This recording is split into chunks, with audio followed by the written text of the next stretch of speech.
Bienvenue dans ce nouvel épisode du podcast Etc. Petit disclaimer, même si certainement tout le monde s'en fout. J'ai participé au festival Les Haut-Parleuses à Rennes en octobre dernier. J'ai rencontré plusieurs personnes, hôtesses de podcast également, et ce qui devait arriver arriva.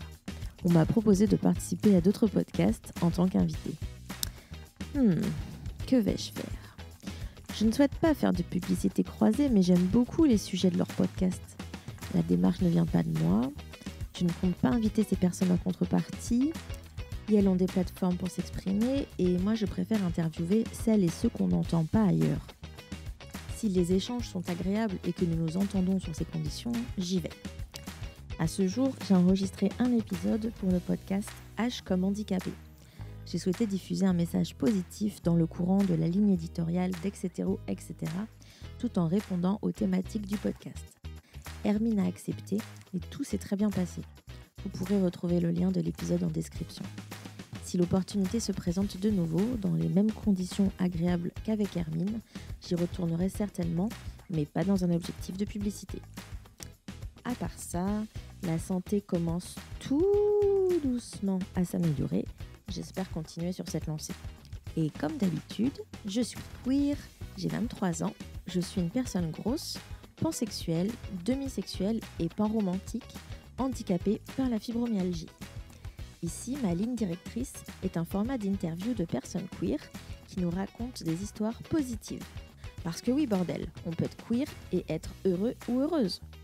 Ah oui, et queer, ça veut dire pour moi hors de la cis-hétéronormativité et accessoirement en lutte contre le patriarcat. Je nous souhaite un très bon épisode d'Etc, saison 2 et j'espère que vous passerez un bon moment en notre compagnie. J'ai contacté mon invité pour le faire participer. Il sort un nouveau livre, Le Chrysanthème et le Papillon. Ça tombe bien, je passe dans la région. Il écrit sur la magie, la transidentité et le fantasy. J'ai trop hâte de parler avec lui et en plus il est vraiment beau. Bonjour Léo. Salut. Ça commence à peine et vraiment je suis sûr que je suis déjà rouge tomate. Un petit peu. Désolée. J'aime bien faire rimer mes intros et Léo ça rime vraiment avec beau. C'est parti. Merci beaucoup. Du coup, est-ce que tu peux nous dire ton prénom et tes pronoms s'il te plaît ? Oui, je suis Léo, donc Léo MX pour mon nom d'auteur. Et mes pronoms c'est il ou yel et accord masculin. Ok. Où est-ce que tu te situes dans la queerness, dans notre grande famille choisie LGBTQIA+, en ce moment ? Je suis une personne transmasculine, non-binaire pour être exact, et puis sur le spectre gay aussi. Ok, ça marche. Je crois que tu es la première personne qui dit spectre gay, j'aime beaucoup. Merci. Bah ouais, j'ai l'impression que c'est quand même plus complexe que ça, genre une préférence pour la masculinité. Ouais, je comprends. Comme ça. Ouais, c'est comme quand je dis que je suis pansexuelle, mais que j'ai un attrait plus fort pour les personnes saphiques, on va dire. Ouais, ça va être plutôt ça. On n'est pas que queer. Donc, comment tu te définirais en tant que personne ? Je dirais que je suis quelqu'un de très passionné.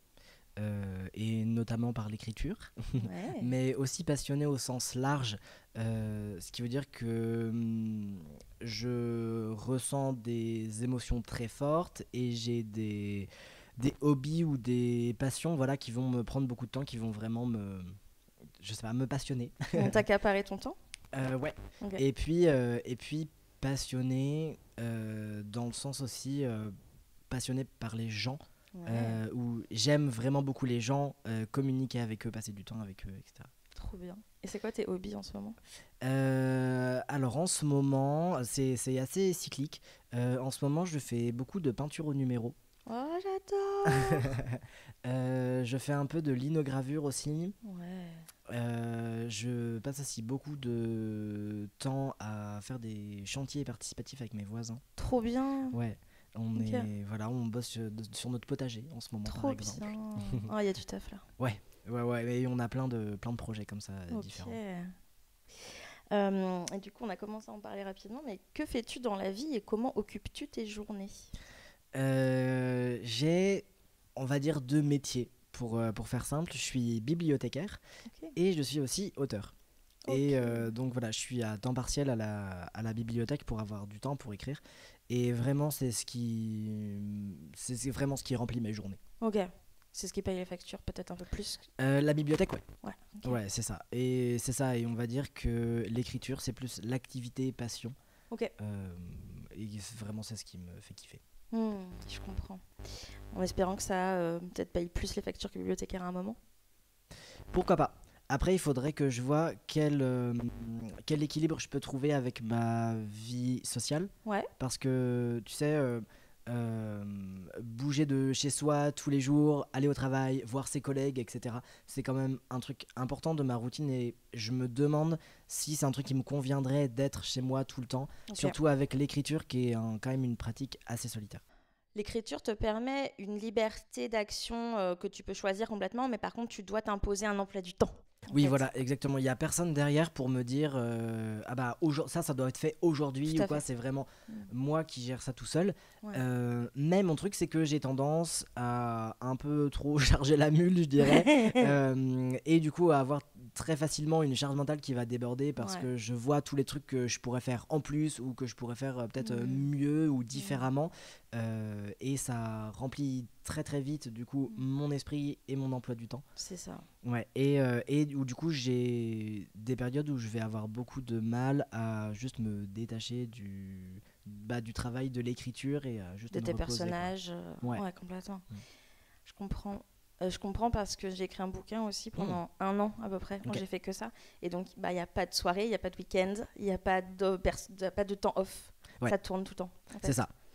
Exactement. Même quand tu n'es pas en train d'écrire derrière ton ordinateur ou ta feuille, tu penses à ton intrigue, à tes personnages, à tous les trucs qu'on a appris sur l'écriture. Ouais.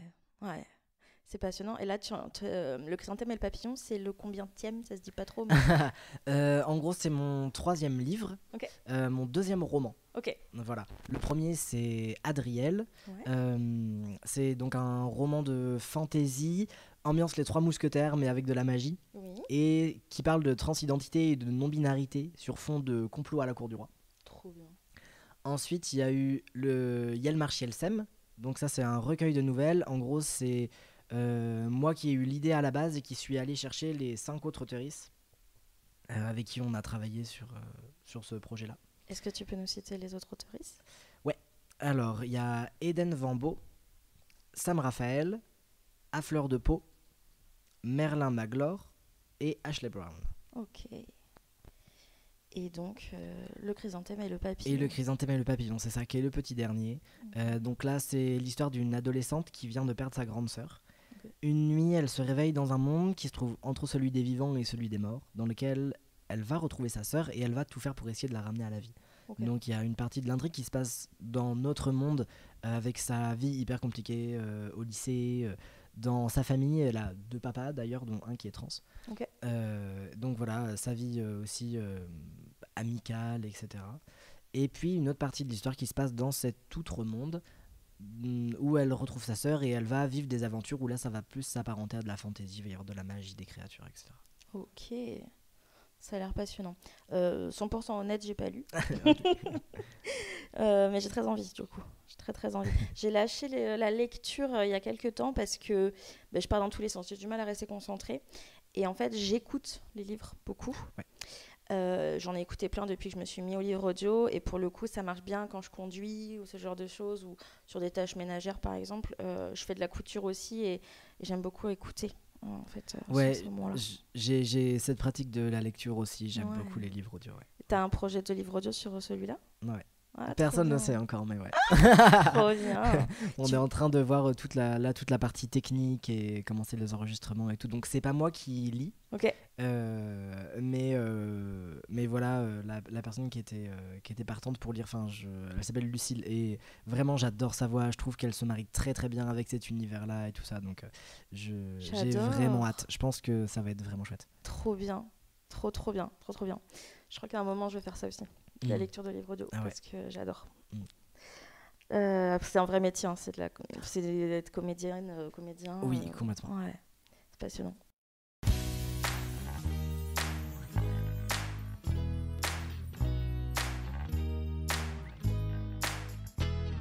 La prochaine question, c'est quelles sont tes passions et tu te ressources comment ?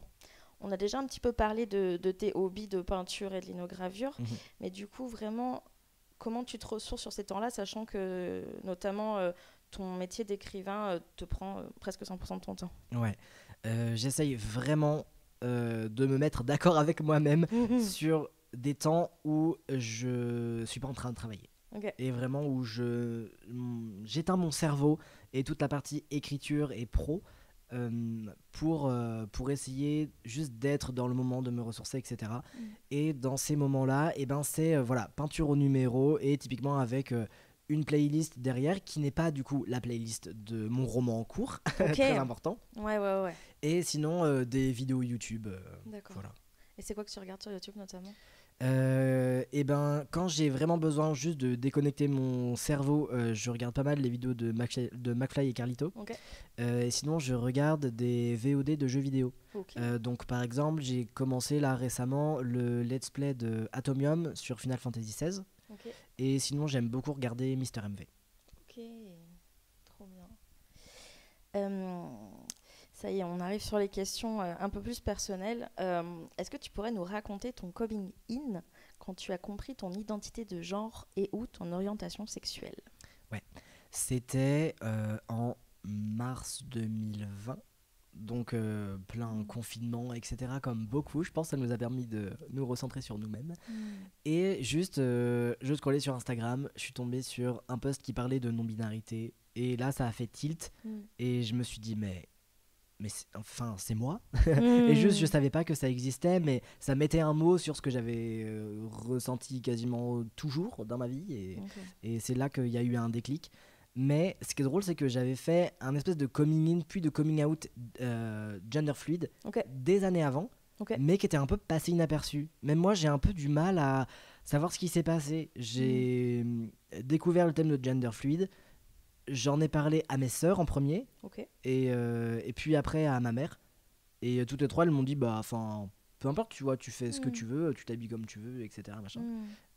Mais en fait, après ça, il s'est rien passé. J'ai pas demandé à changer de prénom, de pronom, voilà. C'est resté comme ça. Peut-être un premier pas vers ça, quoi. Ouais. Ok, ça marche. Est-ce que tu pourrais nous raconter quelques-uns ou le plus positif de tes coming out ? Ouais. Il y a celui que j'ai fait à mon grand-père. Waouh. En plus, ouais, hyper particulier, j'ai perdu mon grand-père là, genre le 3 janvier de cette année. Oh, je suis désolée. Et en gros, mes grands-parents, c'était je crois les derniers de la famille à qui je l'avais pas dit parce que j'avais aucune idée de comment ils allaient réagir. Et donc, on était à table, en repas de famille. Je me suis assis à côté de mes grands-parents et je venais de recevoir ma carte d'identité avec mon nouveau prénom. Et du coup, je leur ai dit, pour faire simple, j'ai dit, je deviens un garçon, voilà. J'ai des injections de testostérone, donc je suis en train de changer. J'ai changé de prénom aussi, regardez, donc avec ma nouvelle carte d'identité et tout ça. Et mon grand-père, donc, qui était vraiment un homme incroyable, il a été abandonné à la naissance, c'est un enfant de la DAS. Et donc il a toujours été vraiment très intelligent, très ouvert, etc. Et donc là, juste, il m'a tout simplement dit, en fait, le principal, c'est que tu sois heureux. Et voilà, et il avait 90 ans, quoi. Wow. Donc super. Et puis plusieurs mois après mon coming out, il m'a demandé, bon alors, tu te sens bien d'être un garçon, t'es heureux et tout machin. Il m'avait reposé la question, quoi. C'était trop mignon. Et est-ce que c'est à partir de ce moment-là où ils t'ont genré en masculin aussi ? Ouais, je dirais que pour ma grand-mère, c'est encore compliqué. Elle a un peu plus de mal. Elle est globalement un peu moins ouverte que mon grand-père. Mais mon grand-père, ouais, même s'il y avait des moments où il se trompait, toujours il essayait il se reprenait, il en faisait pas tout un foin derrière, quoi. Ouais, c'est ça. Ok, trop bien. Et puis sinon, il y a le coming out que j'ai fait à ma maman, qui est... ma mère est juste quelqu'un d'extraordinaire. Et en fait, elle a, pendant des semaines, des mois après mon coming out, elle m'a posé plein de questions. Mais vraiment, quasiment nos échanges, c'était que ça. Elle me posait des questions, elle essayait de comprendre, etc. Est-ce que tu vivais avec elle à ce moment-là ? Non. Ok. Et en fait, maintenant, elle a Elle a tout compris, elle m'a écouté, etc. Et maintenant, c'est elle qui explique la transidentité, la non-binarité à ses copines. Et elle aide les parents d'autres personnes trans qui ont un peu du mal ou qui se posent des questions, etc. Enfin, elle est incroyable. Génial. Oh, super Ali, on l'adore. Ouais. Ok, on fait gros bisous. Gros bisous.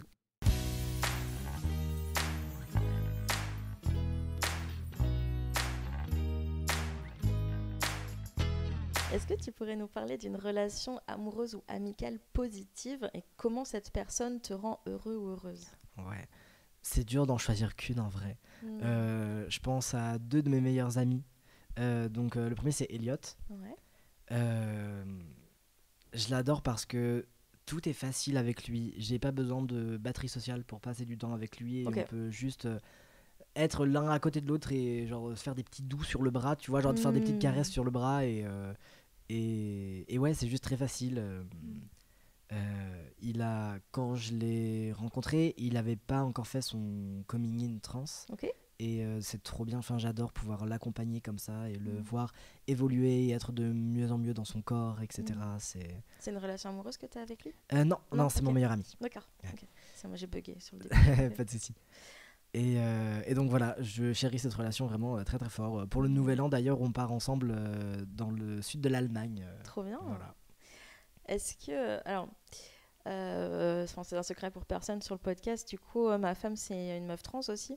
Et avant sa transition, en fait, on va dire que moi j'étais assez renseignée sur les sujets de transidentité et j'avais pas envie de lui spoiler ce vers quoi elle allait potentiellement passer. Comment ça s'est passé avec Elliot pour toi? Il me pose des questions quand il a des périodes de doute ou des périodes où, par exemple, quand il a l'impression que ça va pas assez vite, la transition avec la testostérone et tout ça, je l'accompagne, mais je crois que je le laisse venir vers moi et avec ses questionnements et tout ça, et sinon je vais juste plutôt être dans l'affirmation de son identité, dans l'accompagnement, l'encouragement. Ok, trop bien. Et la deuxième personne dont tu voulais parler? Ouais, la deuxième personne, c'est une amie que j'ai rencontrée à la fac qui s'appelle Nafis. Et voilà, elle organise les meilleures soirées. Et elle est très très à l'écoute. Elle a un côté très psychologue aussi, dont on se fait des updates de nos vies et notamment des dates. Et c'est très drôle. J'aime vraiment beaucoup. Du coup, on n'habite pas dans la même ville, mais on a des vies parallèles et régulièrement on se retrouve, on fait un point sur où est-ce qu'on en est, etc. Et pareil, c'est une relation vraiment très très douce et que je chéris beaucoup. C'est trop bien. C'est agréable d'avoir des personnes sur qui on peut se reposer vraiment de façon douce et calme. C'est vrai que là, on est dans un univers où on prend très cher, surtout en ce moment. J'ai l'impression que oui, on a vraiment besoin de douceur, quoi. On a vraiment besoin de doudou, de chaleur, de câlin. Ouais, carrément. Doudou. Et c'est vraiment un peu 2 relations doudou comme ça, ces 2 amitiés-là. Ouais, pas oublier ça. Pas oublier ça. Est-ce que tu as une histoire en lien avec le monde du travail et avec ta queerness qui soit positive? Ouais. Au niveau de l'écriture, franchement, honnêtement, que ce soit dans les maisons d'édition ou le milieu éditorial de manière générale, j'ai jamais eu de mauvaise expérience. Voire même là, en 2025, je suis invité à un festival. Trop bien. Pour la première fois, ça va être trop bien, je vais faire mes premières tables rondes et tout. Trop bien. Et en fait, je pense que si j'avais pas été trans, j'aurais probablement pas été invité parce que c'est un festival qui fait particulièrement attention à la diversité de ses invités. Est-ce que tu es la discrimination positive du festival? En fait, il y a tellement... Pour moi, discrimination positive, ce serait s'il y avait principalement que des personnes cis, hétéros... et quelques personnes queer à côté. Mais là, c'est tellement intégré dans le festival et dans la ligne éditoriale que c'est juste que je rentre dans cette ligne éditoriale. D'accord. Voilà. C'est une question que je me pose vraiment, ça, de discrimination positive. Ou est-ce que, tu vois, le fait que toi, tu sois là, tu es là pour plein de raisons. Je t'ai invité pour plein de raisons. La première, c'est parce que le travail que tu montres sur les réseaux sociaux me plaît beaucoup. Justement, cette douceur et cette cette légèreté en fait, tout en parlant évidemment de tes livres, mais en parlant aussi de ton quotidien dans ta tiny house avec ton petit chat. Enfin, vraiment, moi, c'est de ça dont j'ai besoin, c'est ça que je veux voir sur les réseaux. Et aussi parce que tu es un garçon, et aussi parce que tu es un garçon trans, mais c'est vraiment un second plan. Mais est-ce que c'est la discrimination aussi positive parce que j'ai eu très peu de garçons invités? C'est vraiment une vraie question, tu vois. Je comprends. En tout cas, dans le cadre de ce festival-là, je me sens pas du tout comme, tu vois, un token ou un truc comme ça, tu vois. Pas du tout. Pas du tout. Vraiment juste, je m'intègre dans leur prog. Mon travail est dans la thématique de cette année du festival, donc je suis invité. Très cool. Et moi aussi, j'ai fait un festival, du coup, j'en ai parlé sur l'intro, mais j'ai fait un festival à Rennes qui était vraiment sympa sur les haut-parleuses. Et du coup, je sais pas si mon identité de personne queer est entrée en jeu, mais en tout cas, on était plusieurs personnes queer dans l'histoire et c'était vraiment cool. Et il n'y a pas de... J'ai pas ressenti non plus de discrimination positive ou quoi que ce soit, quoi. Et une autre anecdote par rapport au monde du travail, en bibliothèque, pour le coup, quand j'ai demandé mon changement de prénom, j'étais encore pas tout à fait sûr de moi. Alors, Léo, c'est pas mon vrai prénom, c'est mon prénom d'auteur. J'ai un autre prénom, voilà. Qui était personnel. Ouais. Et donc voilà, j'étais pas sûr encore de comment je voulais l'écrire. Est-ce que c'est vraiment celui-là que j'allais vraiment choisir? Je l'avais propagé autour de moi et même dans le cadre professionnel, mais j'étais encore pas hyper solide sur mes appuis. Et je me suis dit, c'est la fonction publique. Si je fais ma demande maintenant, mon prénom il sera changé au mieux dans 6 mois. Donc je fais ma demande maintenant parce que dans 6 mois, probablement que j'aurai envie qu'il soit changé. Et en fait, il a été changé dans la semaine. Non. Mais du coup, c'était très cool de voir que tout le monde était... Enfin, qu'il y avait de la réactivité à ce niveau-là. Et voilà, j'ai pas décidé de rechanger de prénom après, donc ça l'a fait, mais voilà. Mais c'était la surprise agréable, même s'il y a un peu déroutante. Ouais, tu m'étonnes. Et puis, pendant quand même très longtemps, j'ai eu l'impression, mais alors après, est-ce que c'est vrai ou est-ce que c'est juste que les personnes ne sont pas out, je sais pas.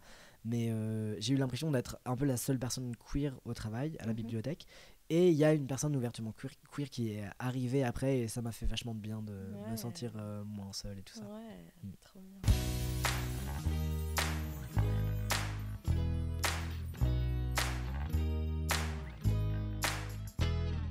Est-ce que tu as un message positif à nous faire passer? Ouais, j'ai envie de dire aux personnes queer et aux personnes juste minorisées de manière générale de créer. Parce qu'on a besoin de prendre la place qui nous est due dans la création et notamment la création littéraire, mais même la création graphique dans tout, quoi. Et donc juste pas hésiter et laisser parler de nos cœurs, laisser parler nos imaginaires. Et puis, je sais pas, par exemple, pour l'écriture, on pourrait avoir tendance à se dire que si on écrit un truc trop queer, ça sera pas pris dans les maisons d'édition, pas accepté, etc. Mais il y a d'autres moyens. Déjà, on peut écrire sans vouloir être publié en maison d'édition. Il y a l'auto-édition qui existe, ce que j'ai fait pour le Chrysanthème et le Papillon. Mais on n'est aussi pas obligé de vouloir gagner de l'argent avec ce qu'on écrit. Et donc, toutes les plateformes type Wattpad, AO3, etc. peuvent aussi être utilisées. Et c'est beaucoup ce qui est fait, notamment dans la fanfiction. Et ouais, je crois qu'on a vraiment besoin d'avoir un imaginaire queer et de le développer et de prendre la place qui nous revient en fait dans ce milieu-là. J'adore, c'est vraiment hyper important et laisser une trace de ce qui se passe, quoi. Ouais, carrément. Ouais, laisser une trace de nos quotidiens, de notre vie aujourd'hui en 2024, que ce soit dans le réel ou la fiction.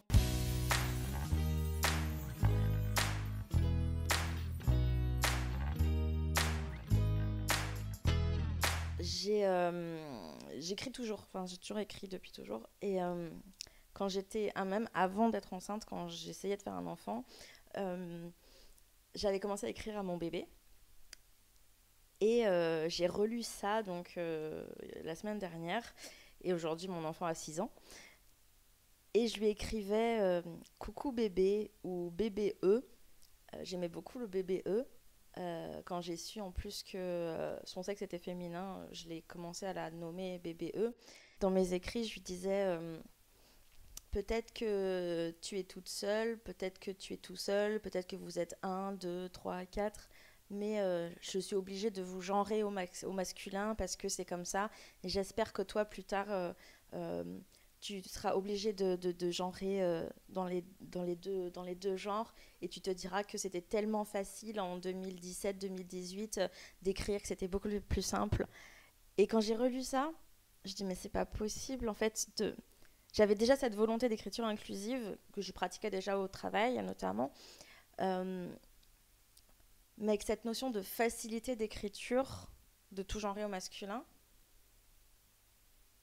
comme si, oui, on nous imposait ça. Alors, je parle dans tous les sens, mais je vais retomber sur mes pieds un moment.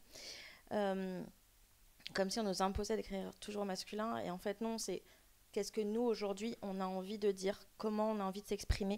C'est hyper important. Et le fait de poser de l'art, quel qu'il soit, ici, aujourd'hui, on parle d'écriture, mais de poser un bouquin qui s'appelle Yel marche et Yel sème, en fait, c'est un putain d'acte politique, en fait. Ouais, carrément, la maison d'édition a vraiment fait un... Ouais, on s'attendait pas, je crois, à ce que vraiment il y ait Yel dans le titre. Ouais. C'est quand même très très fort de la part de la maison d'édition. C'est clair.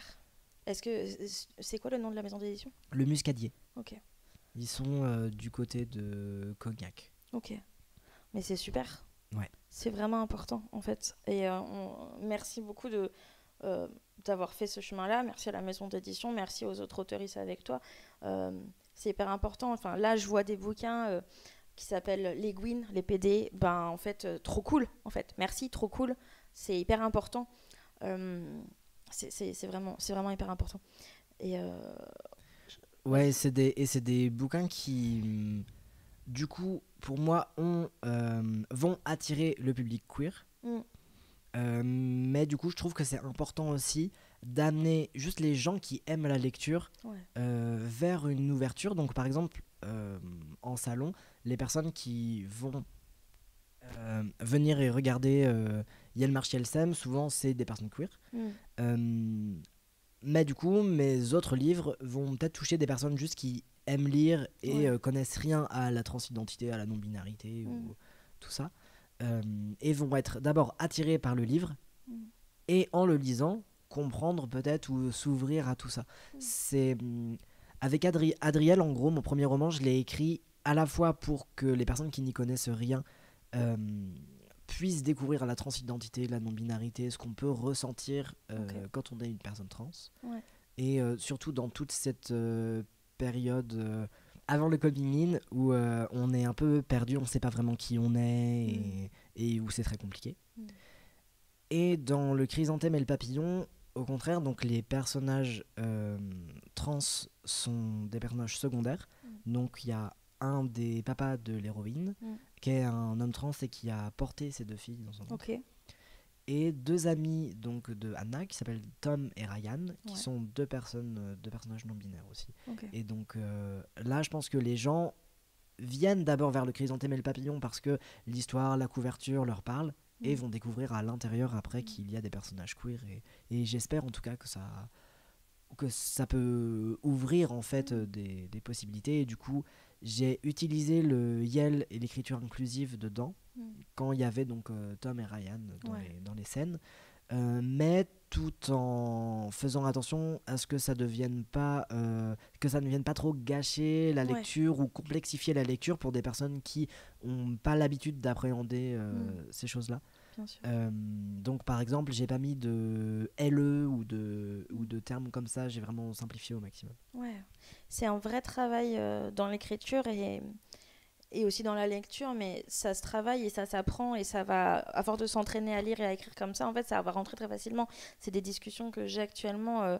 Je fais un jeu de rôle en tant que joueuse, j'adore, je passe des moments incroyables avec cette team et en fait, on fait des efforts toujours pour parler de manière inclusive. Et par exemple, voilà, on va travailler sur des scénarios où on va pas dire femme de ménage, quoi. C'est le personnel d'entretien, en fait. Et ça coûte pas plus cher de dire personnel d'entretien que femme de ménage.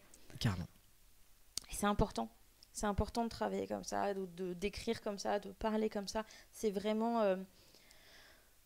Ouais, on make a statement, enfin vraiment c'est important quoi. Et une de mes petites fiertés dans la vie, c'est ma fille qui à chaque fois qui dit un jardinier et puis une jardinière hein, à chaque fois. Et elle reprend à chaque fois systématiquement. Alors je peux être danseur ou danseuse. Et c'est trop beau en fait quand je la vois parler comme ça. Je suis vraiment fière et j'espère que là elle est en CP. Je sais pas comment. Là elle apprend la lecture tout doucement. Je sais pas comment on va réussir à garder cette inclusivité au maximum à la maison et que je sais très bien qu'elle va la ramener à l'école parce que ma fille c'est une manifestante à 6 ans, hein, d'accord, donc elle vient avec nous en manif, on fait plein de trucs avec elle râle tout le temps parce que je suis en fauteuil en extérieur la plupart du temps et en ce moment et elle va râler quoi. Oh c'est pas accessible, c'est n'importe quoi. J'adore. Et donc je sais qu'elle va ramener ça à l'école. J'espère que ça va bien se passer. Et puis après on a la chance d'avoir une maîtresse qui est super ouverte, très très sympa, très à l'écoute. Et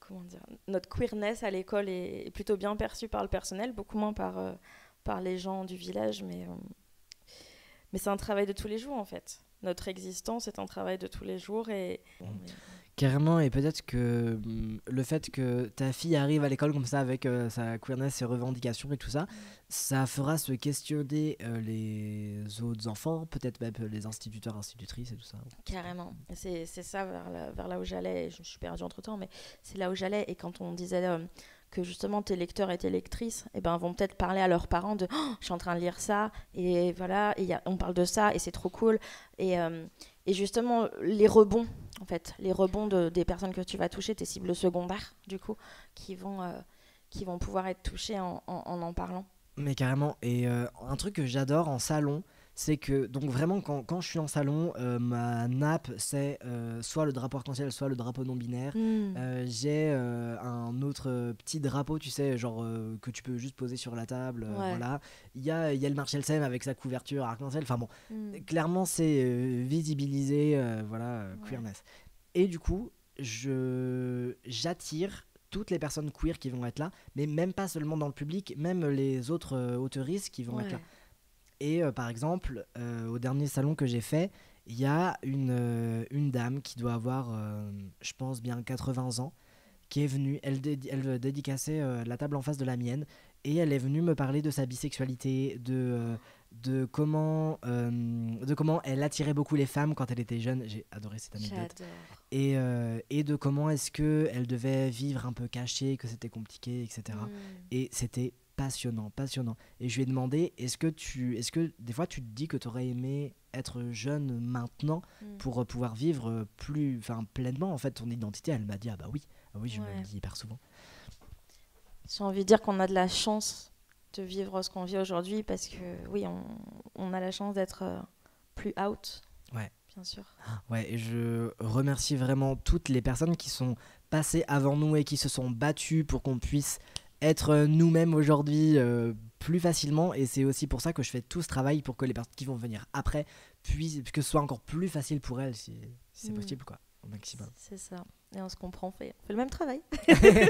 On fait le même travail. Ouais. Et pareil, au dernier salon, il y a un lecteur que j'avais déjà vu à un salon précédent qui est revenu me voir et qui m'a dit, j'ai acheté Yael Marshall Sem, je l'ai lu, c'était super, le livre était dans ma bibliothèque, je crois que c'était ma cousine qui est venue chez moi, qui l'a emprunté, et ça lui a permis de faire son coming out lesbien après. Et vraiment, mais j'étais là, mais merci, mais c'est en partie pour ça que j'écris, enfin, c'est trop bien. Oh, j'adore. C'est pour ça qu'on travaille, quoi. Ouais. C'est pour ça qu'on travaille. Enfin, je dis travail, mais ça peut être passion, ça peut être hobby, mais c'est ce rôle aussi qu'on a envie de prendre. Je sais pas comment ça se passe pour toi, mais avec ce podcast, c'était très politique. C'est tout ce qui se passe, ce sont des vrais choix, les questions, les invités. Je monte les épisodes de façon à ce qu'ils soient les plus lisses à écouter. Il n'y ait pas de petits des petites pauses, voilà, que ce soit le plus facile, pour justement que la parole soit la plus facile à entendre et la plus diffusée possible. Je parlais de travail, mais aujourd'hui, je gagne rien du tout avec ce podcast. On est complètement en bénévolat ici avec Léo et avec tous mes autres invités. Mais c'est important, en fait, de faire ça. Et malheureusement, je pense qu'on est une génération, nous, personnes queer actuellement, entre 20 et 30, je dirais, ou même entre 20 et 40, où on a un peu ce rôle de pédagogie. Et on va dire que c'est très difficile, déjà, de vivre ce qu'on vit, et en plus d'avoir ce côté pédagogue. Il y a certaines personnes dans mon cas avec qui j'ai arrêté d'être pédagogue parce que j'en peux plus en fait, j'ai essayé de le faire très longtemps et j'y arrive plus, et il y a d'autres moments où j'arrive à le faire. Là j'ai trouvé cet outil pour le faire, le podcast, mais c'est compliqué. Ouais, et c'est, je trouve, trouver le bon équilibre entre sa propre énergie, sa propre santé mentale, et en effet un peu cette pédagogie que, en tout cas, moi j'ai envie de faire, mais j'ai pas envie qu'on m'oblige à le faire. Je le fais parce que j'ai envie, ou j'ai pas envie qu'on se dise, je sais pas, ah mais Léo il nous explique des trucs sur les réseaux sociaux, donc mon cousin ou je sais pas qui est trans, bah en fait je vais pouvoir lui poser plein de questions, parfois un peu déplacées, parce que c'est, enfin, tu vois, le devoir de pédagogie, je trouve, est carrément questionner et à démonter, quoi. Ouais, on n'est pas des pédagogues nés, bon, tout ça parce qu'on est queer ou parce qu'on est handi ou on est, peu importe en fait. C'est pas parce que on vit quelque chose en dehors des normes sociales qu'on a la force ou l'énergie ou le matériel nécessaire pour expliquer tout ça. C'est le devoir de chacun et de chacune aussi de se renseigner un petit peu sur ce que vit et ce que vivent nos proches en fait. Et que ce soit leur identité sexuelle, leur orientation sexuelle, leur identité de genre ou leur handicap par exemple. Enfin, je trouve qu'on met aussi beaucoup de poids sur les personnes minorisées aujourd'hui. Ouais, complètement. Et et en même temps, on voit à quel point c'est un travail de devoir aller se renseigner, et ça prend du temps et de l'énergie. Et c'est un truc que, par exemple, dans l'écriture, je fais beaucoup, parce que j'essaye d'être le plus inclusif possible. Et du coup, je vais aller... Par exemple, je me dis, mais ce personnage, par exemple, le personnage de Tom dans Le Chrysanthème et le Papillon est un personnage en situation de handicap. Et du coup, je suis allé écouter des podcasts, lire des choses, discuter avec des personnes qui sont concernées pour essayer d'être le plus juste possible dans ma représentation. Et puis après, systématiquement, je fais faire de la relecture sensible. Trop bien. Donc s'il y en a qui savent pas ce que c'est en gros une personne concernée à qui je fais relire soit le manuscrit en entier, soit seulement les passages où le personnage apparaît, pour pouvoir vérifier en fait la représentation. Et donc que t'es pas hors sol, quoi. Ouais, voilà, c'est ça. C'est ça. C'est une démarche tout à fait honorable, merci de faire ça. Bah, c'est normal. Et en vrai, même pour des sujets qui sont pas pour les... Enfin, au niveau des minorités, je le fais par exemple pour Le Chrysanthème et le Papillon. J'ai aussi fait faire des relectures sensibles sur le deuil. Ok. Voilà. J'essaye vraiment de faire large pour vérifier que je suis pas à côté, que je véhicule pas des... T'es pas juste un auteur à la mode. Non. Non, ton travail est incroyable. Merci beaucoup. Je suis très très contente de te rencontrer. Vraiment, en tant que personne, c'est super.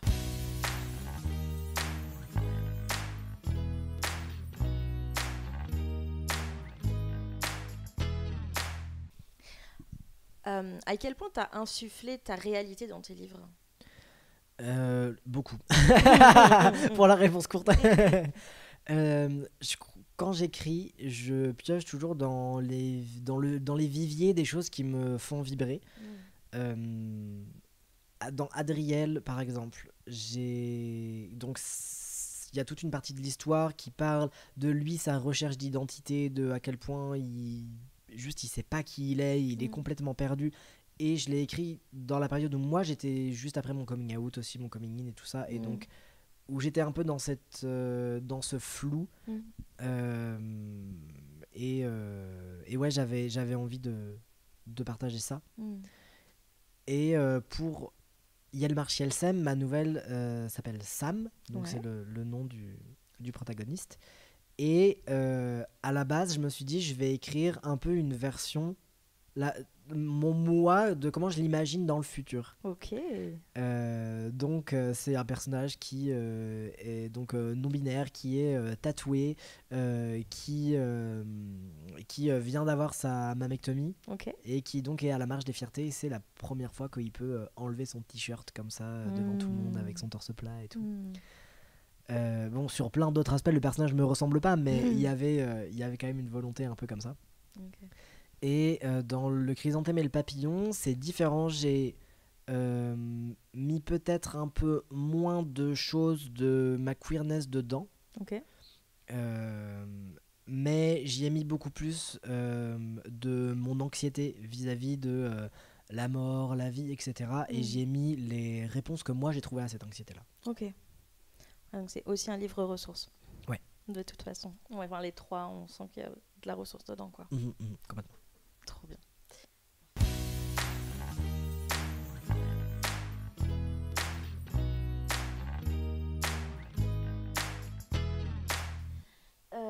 La prochaine question, ça va être: as-tu des ressources, des livres, des vidéos, des podcasts, des comptes Insta par exemple, à nous recommander, qui soient queer et positifs? Oui, tout à fait. Alors, que je retrouve ma liste. Voilà. Sur Instagram, il y a le compte d'un illustrateur que j'aime beaucoup qui s'appelle The Fox Fisher. Et il y a un autre compte qui s'appelle All Trans Bodies, qui est donc des photos de personnes trans et notamment de plein de corps différents. Et ça m'a vachement aidé, moi, que je sais que quand j'ai une période un peu, tu sais, où tu te sens un peu moins bien dans ton corps, où voilà, c'est un peu plus compliqué, je vais regarder quelques photos et je me dis ok, oui, enfin voilà, les corps de ces personnes-là sont comme ça et le mien a sa place, enfin voilà, un truc comme ça. C'est trop bien. J'ai fait ça aussi avec des comptes de personnes grosses. En fait, j'avais aussi du mal en tant que personne grosse à trouver, enfin j'avais beaucoup de grossophobie intériorisée, donc il n'est plus là actuellement, mais ce qui m'a aidé à traverser ça va être justement de bourrer mon fil d'actualité Insta de comptes de personnes grosses que je trouvais belles. Et en fait, vraiment, vraiment belles, quoi. Que ce soit des hommes, des femmes, vraiment. Et ça fait du bien. Et du coup, je trixe mon cerveau à travailler là-dessus. Ouais, carrément. Je te rejoins complètement là-dessus. Carrément. Après, c'est surtout en livre que j'ai des recos, du coup. Pour ce qui est francophone, enfin même français, il y a une BD qui s'appelle La fille dans l'écran. Oui, je l'adore. C'est Lou Luby. Hein. Ouais. Je l'adore. J'ai adoré ce bouquin. Oui, vraiment, cette BD est sublime. Et c'est un 4 mains. Et donc, on suit 2 héroïnes différentes. Et donc, à chaque fois, chaque illustratrice a son propre style. Et bref, c'est vraiment très, très cool. Incroyable ce livre. Et j'en ai des frissons rien que d'en parler. Je l'avais oublié, tu vois. C'est ça. J'ai lancé le podcast pour retrouver des contenus queer positifs. J'avais oublié La fille dans l'écran. Il est trop bien. Ensuite, il y a un album jeunesse, mais avec un contenu un peu adulte hyper intéressant. C'est l'adaptation de La Petite Sirène, avec les illustrations de Benjamin Lacombe. Et donc, en fait, c'est le texte original, mais Benjamin Lacombe explique dans un texte tout son travail sur les couleurs pour représenter le drapeau trans, à quel point La Petite Sirène, c'est comment est-ce que c'est lié en fait à l'histoire de Andersen, qui était bisexuel voire gay, mais en gros qui était très amoureux d'un homme, quoi. Sauf que cet homme-là était hétéro et du coup leur relation était impossible. Et donc La Petite Sirène, c'est l'histoire un peu de Andersen qui aurait, tu vois, voulu être une femme pour pouvoir vivre son histoire avec l'autre, quoi. Enfin, en gros, qu'il y a un parallèle très fort entre La Petite Sirène et son vécu à lui. Mais c'est trop bien. Et j'adore. Et donc, il y a toute une recherche graphique sur cet album. Donc, pour que les couleurs se rapprochent des couleurs du drapeau trans. Et pour que La Petite Sirène ait un physique très non-genré, en fait. Et moi, vraiment, ce que j'ai préféré là-dedans, c'est que à la fin, il y a donc tout un dossier qui parle comme ça de la vie d'Andersen. Et il y a des lettres d'un échange épistolaire en fait entre Anderson et je crois que c'est Edward son prénom. Voilà, où tu les vois, tu vois Anderson en train d'essayer un peu de le draguer, mais en plus à la méthode de l'époque. Enfin, vraiment c'est vraiment très très chouette. C'est génial, mais La Petite Sirène, c'est une lettre d'amour trans gay. Ouais. C'est incroyable. Ouais. Et en même temps, ça parle de ce truc de l'impossibilité de la relation. Et tu sais, à la fin, la petite sirène, dans le conte original, elle se transforme en écume. Enfin, c'est pas comme dans le Disney, à la fin, ils ne finissent pas ensemble, quoi. Voilà. Alors, j'avais pas l'info. Ok, trop bien. Oh, on vous a spoilé, désolé. Trop bien. Et puis, en album jeunesse aussi, il y a L'amoureuse de Simone, qui est très chouette. Il est dans la chambre de mon enfant. Ouais, je l'aime beaucoup aussi, il est très très mignon. Et puis ensuite en reco pas francophone, enfin ça a été traduit mais à la base les autoristes sont pas français ou françaises.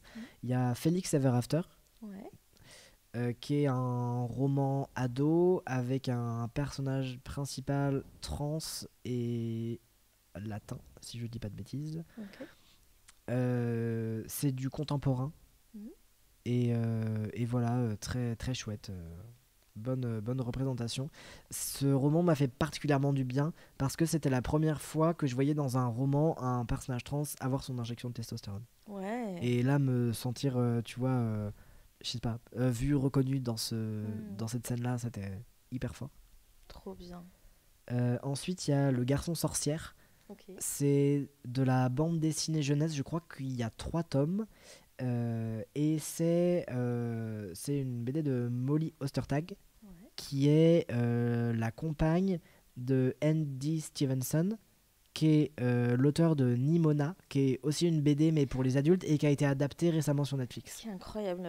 J'ai regardé le film Netflix Nimona, là, j'ai adoré. Ouais, bah la BD est très très bien aussi. Et enfin, ce couple-là est incroyable, vraiment. Molly Ostertag et Andy Stevenson. Trop chouette. Et puis ma dernière reco de livre, c'est une BD jeunesse qui s'appelle Snapdragon. Et l'univers est très particulier, assez sombre.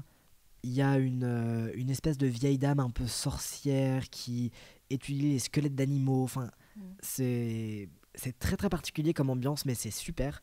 Et pareil, très queer et génial. Trop bien.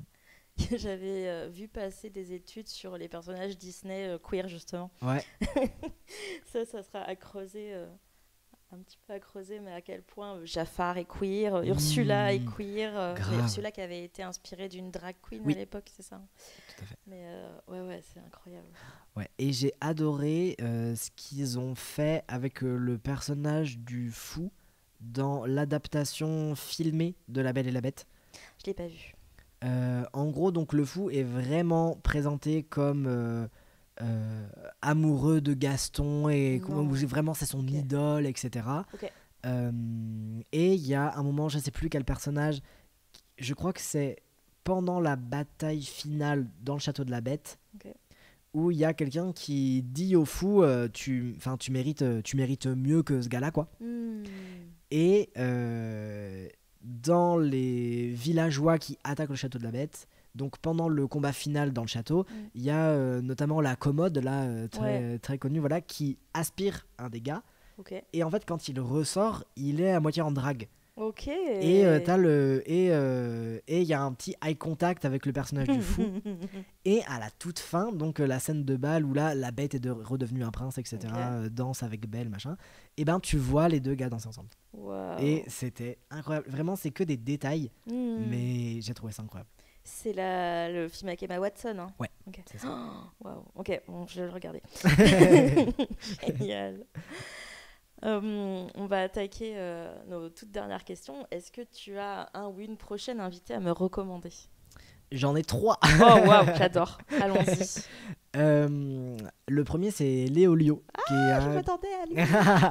Ouais, qui est un copain à moi qui écrit de façon sublime. Il fait de la poésie. Et l'écouter parler de queerness, c'est passionnant. Vraiment, je peux l'écouter pendant des heures. Je l'adore. Ok. C'est quand tu veux, Léolio. Ensuite, il y a Lia Nolo, Ok. qui est aussi une autrice trans. Ok. Et pareil, c'est passionnant de l'écouter parler de transidentité. On est invités ensemble dans une petite médiathèque à côté de chez nous, là, au début décembre. Ok. Et ça va être passionnant de discuter littérature et transidentité ensemble. J'ai très hâte. Je vais aller voir ce qu'elle fait, ouais, carrément. C'est le vendredi 6 décembre à la médiathèque de Divat-sur-Loire. Ok. Voilà. On fera passer l'info. Et puis il y a aussi Nad, de son compte Instagram, c'est Nad Illustration. Okay. Et elle a sorti une BD sur le non-désir d'enfant.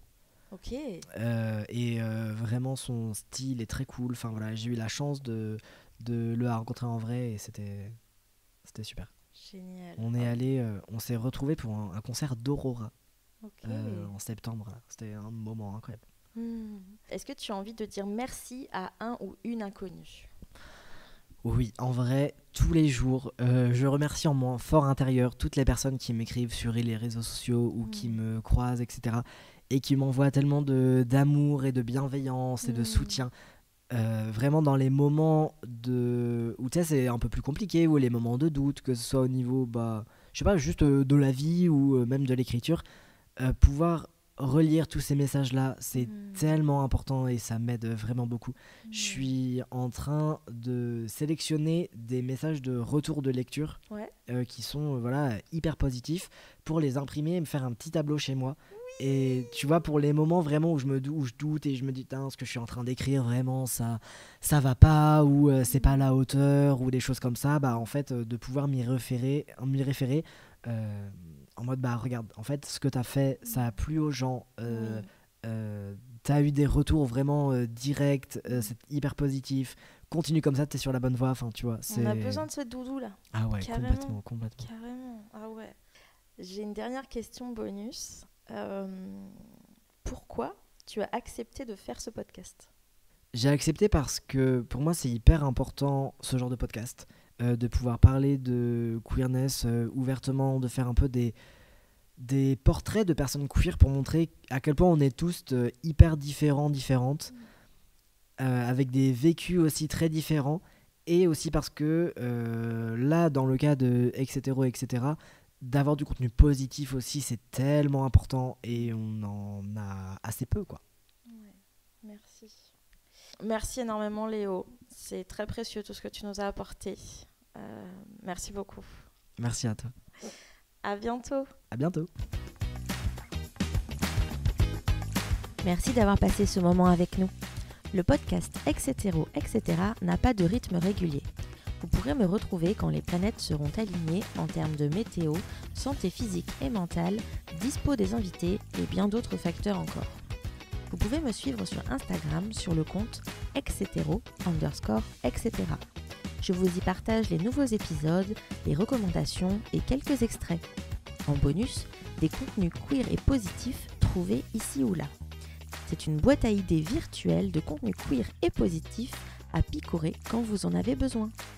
Si Insta c'est pas votre truc, vous pouvez également m'envoyer toutes vos questions sur mon email en description, podcast.etc@gmail.com. À bientôt j'espère.